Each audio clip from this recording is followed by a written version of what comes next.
لڑکی والوں کی طرف سے کوئی دعوت طعام نکاح کے موقع پر نہیں۔ اس سے ایک تیسرا نتیجہ خود بخود نکل آیا، بارات کی لعنت کی نفی ہو گئی۔ میں کس دھڑلے سے لعنت کہہ رہا ہوں اس کو، یہ وہ شے ہے جس کا کوئی ذکر نہ قرآن میں ہے نہ حدیث میں ہے، بلکہ عربی میں اس کے لیے کوئی لفظ نہیں ہے۔ بارات، اور جب سے وہ جوش بلی آبادی کی کتاب آئی تھی یادوں کی بارات، مجھے تو اس لفظ بارات سے انتہائی نفرت ہو چکی۔ بھائی نکاح مسجد میں ہونا ہے، لڑکی والے لڑکے والے جمع ہو گئے، اب نکاح ہو گیا، اپنے اپنے گھروں کو جاؤ۔ اب لڑکی کی رخصتی وہ بھی ہم نے ایک رسم علیحدہ بنا لی ہے، رخصتی کے وقت بھی کیا کچھ ہوگا۔ لیکن رخصتی حضرت فاطمہ کی کیسے ہوئی تھی؟ پہلی بات تو یہ کہ حضرت علی کے پاس کوئی گھر نہیں تھا، وہ فقراء صحابہ میں سے تھے۔ ایک انصاری صحابی نے انہیں ایک حجرہ دیا، اس میں حضرت فاطمہ ودا ہو کر گئی، لیکن حضور ہی کے گھر کی مستورات جا کر چھوڑ آئی وہاں پر۔ کوئی لڑکے والوں کی طرف سے یا خود لڑکا بھی نہیں آیا، کیونکہ کچھ لوگ آئیں گے تو کچھ نہ کچھ تقریب تو کرنی پڑے گی۔ کیسے ہو سکتا ہے کہ آپ کے گھر پر آئیں اور آپ انہیں نہ ٹھنڈا گرم کچھ نہ کھلائیں، اور گرم ہوگا تو چائے ہوگی تو کچھ نہ کچھ تو اس کے ساتھ ہوگا۔ وہ ہوتے ہوتے ہوتے ہوتے وہی چیز بڑھتے ہوئے ایک پوری رسم بن جائے گی اور ایک پوری دعوت بن جائے گی۔ تو بارات کا کوئی تصور اسلام میں نہیں۔ نمبر 3، جہیز کا کوئی تصور اسلام میں نہیں۔ یہ خالص ہندوانہ پس منظر ہے ہمارا۔ ان کے ہاں جہیز کیوں ہے؟ اس لیے ہے کہ لڑکی کا وراثت میں کوئی حصہ ہے ہی نہیں، وارث صرف لڑکے ہوتے، بلکہ ان کے ہاں راجپوتوں میں اور ہمارے ہاں بھی جاگیرداروں میں روایت یہ کہ بیٹوں میں بھی تقسیم نہیں ہوتا۔ تقسیم تو در ہو کر تو وہ تو اتنی چھوٹی سی ملکیت رہ جائے گی، پھر ان کا روب کہاں رہے گا، دبدبا کہاں رہے گا۔ 100 مربع وہ 2 بیٹوں میں 50-50 ہو گئے، ان کے 4 بیٹے ہو گئے، کیا رہ گیا؟ اب وہ ٹور کہاں رہے گی، وہ شان کہاں رہے گی؟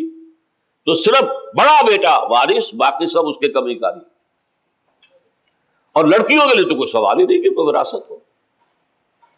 لہذا جب وہ گھر سے رخصت کرتے تھے تو اس گھر سے رخصت کرتے ہوئے کچھ دے دلا دیتے تھے، اور اسے کیا کہتے تھے؟ دان دہیج، یہ خیرات ہے جو ہم دے رہے ہیں، ورنہ لڑکی کا حق کوئی نہیں۔ یہ ہے پس منظر۔ اور چونکہ عام طور پر یہ شہر جیسے کراچی جیسے تھوڑا ہی ہوتا تھے، چھوٹے چھوٹے بستیاں گاؤں ہیں، اور ہندوؤں میں بھی رواج یہ ہے کہ دور شادی کرو، قریبی میں نہ کرو۔ لہذا ایک گاؤں سے دوسرے گاؤں جانا ہے اور وہاں جہیز سے لدے پھدے مال غنیمت لے کر واپس آنا ہے، اور راستے میں چوری چکاری ڈاکے کا خطرہ ہے، لہذا جتھا لے کر جاؤ۔ یہ بارات ہے، یہ جنج جو ہے، یہ بارات یہ اس لیے جتھا جائے تاکہ جو مال غنیمت وہاں سے لانا ہے اس کی حفاظت کا بندوبست ہو جائے۔ اسلام میں کوئی جہیز نہیں، قطعاً کوئی جہیز نہیں۔ البتہ اس معاملے میں ہمارے ہاں جو ایک مغالطہ ہے وہ سمجھ لیجیے۔ حضرت فاطمہ کا جہیز رضی اللہ تعالی عنہ، اس جہیز کا لفظ وہاں پر استعمال کر کے جنہوں نے بھی کیا ہے ظلم اٹھایا ہے امت کے اوپر۔ حضرت فاطمہ کے جہیز کی بنیاد پر اب لاکھوں روپے کا جہیز جو ہے، اور نہ معلوم کیا کچھ لاکھوں، کیا کار جا رہی ہے، یہ جا رہا ہے، وہ جا رہا ہے۔ ایک کروڑ پتی کے گھر سے نکل کر ایک دوسرے کروڑ پتی کے گھر میں جا رہی ہے تو کروڑوں لے کر جا رہی ہے۔ حضرت فاطمہ کے جہیز کی حقیقت کیا تھی یہ سمجھ لیجیے۔ جب شادی کا وقت آیا ہے تو حضور نے حضرت علی کو بلایا، پوچھا علی تمہارے پاس کچھ مہر دینے کے لیے کچھ پیسے ہیں؟ عرض کیا حضور میرے پاس کچھ نہیں ہے۔ پھر کہہ رہا ہوں میں وہ فقراء صحابہ میں سے تھے، جیسے ابو الدرداء تھے، سلمان فارسی تھے، ابو ذر غفاری تھے، یہ فقراء صحابہ ہے، درویش منش۔ حضور نے کہا تمہارے پاس وہ ایک زرہ ہوتی تھی، جی ہاں زرہ تو ہے، لیکن حضرت علی نے جواب کیوں دیا نفی میں کہ زرہ کوئی دولت تو نہیں ہے، وہ تو جہاد کے لیے ایک اسلحہ ہے۔ فرمایا جاؤ اسے بیچو یا گروی رکھو اور قرض لے کر آؤ، اس لیے کہ بہرحال مہر تو شرط ہے، مہر تو دینا۔ وہ گئے اپنی زرہ لے کر بازار میں، حضرت عثمان نے 30 درہم میں خرید لی۔ اور عجیب بات دیکھیے، چند دنوں کے بعد وہ ہدیتاً واپس کر دی۔ اس وقت خرید لی کہ اگر میں یہ کہوں گا کہ نہیں یہ رہنے دو، میں تمہیں پیسے دیتا ہوں، تو حضرت علی کی عزت نفس کو ٹھیس پہنچتی کہ یہ مجھے خیرات دے رہے ہیں۔ اس وقت خریدی ہے 30 درہم میں، پھر ہدیتاً بعد میں پیش کر دی۔ وہ پیسے لا کر حضرت علی نے رکھ دیے حضور کے سامنے، اس میں سے کچھ آپ نے اندر بھجوا دیے دلہن کو تیار کرنے کے لیے، کوئی اس کا اچھا لباس، کوئی خوشبو، کوئی چیز تو ہو، اور باقی سے وہ سامان بنایا۔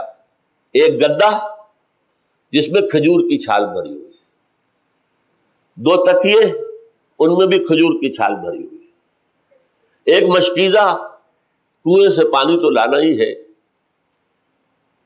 ایک چکی، گندم میسر ہو یا جو پیسنے تو پڑیں گے روٹی کے لیے، 1-2 اور برتن۔ یہ اس پیسے سے بنایا گئی ہوئی چیزیں تھیں۔